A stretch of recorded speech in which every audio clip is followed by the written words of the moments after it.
Mga kapuso, kaya mo bang patawarin ang kasalanan ng nakaraan? Masasagot yan sa bagong offering sa GMA Prime na The Master Cutter simula sa Lunes. At ngayon pa lang, nothing but good reviews ang masasabi ng cast. Sa pilot episode kaya excited na rin silang mapanood ninyo ito. Makichika kay Nelson Canlas.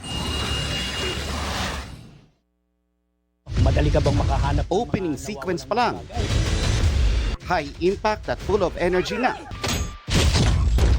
Ang mga eksenang napanood sa first episode ng The Master Cutter sa special media conference na inorganisa ng streaming platform na Netflix. Present sa event ang ilang stars ng inaabangang seryes sa pangunguna ni Dingdong Dantes, Max Collins, Paulo Contis, Joe Berry, Shena Stevens at ang direktor ng The Master Cutter na si Dominic Zapata.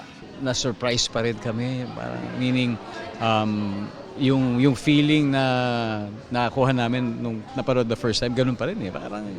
Parang fresh to fresh eh. Kasi high energy talaga. Wow, laking pasasalamat ko rin sa producers talaga, diba? Sa buong team, sa GMA. Kasi alam naman natin kung gaano kahirap gumawa ng mga ganitong programa ngayon. At saka actually, yung buong industriya natin. Alam natin may mga challenges. And yet, all out sila sa commitment nila na magpakita ng ganitong klaseng show sa ganitong magnitude. Nakita mo yung opening.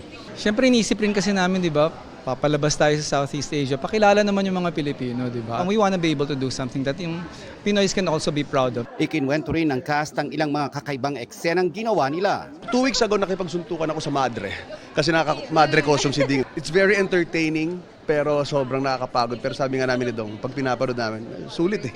Kasabay ng mga action scenes, may kakaiba pa tayong aasahan sa show. Mine are more of the sexy scenes, not the action scenes. Sa kanila yung action scenes. As a veteran, if that's what I can bring to the show. I'm as one of the elders. Kasi syempre nandun naman si Shuvi, nandun si Charlie. We have our pretty girls. Nandito si Joe. Yeah, so I mean, I think what I bring to the show is more skill. Pero dapat din daw na asahan ang mga parte ng kwento na aantig sa ating mga puso. Sobrang saya ko kasi ngayon pa lang, alam ko ngayon pa lang din 'to magagawa sa GMA. Ngayon pa lang ipapakita na may ganong struggle talaga na nangyayari sa totoong buhay ng little people. So, sobrang saya ko na naging part ako ng storytelling ng ganong klaseng nangyayari talaga sa lipunan natin. I love this show. Ang sobrang galing ng mga artista, director. Kaya gusto ko po talaga tong teleserye na to po. Mapapanood na ngayong araw sa Netflix ang The Master Cutter at sa Lunes sa GMA Prime pagkatapos ng 24 oras. Nelson Canlas, updated sa Showbiz Happenings.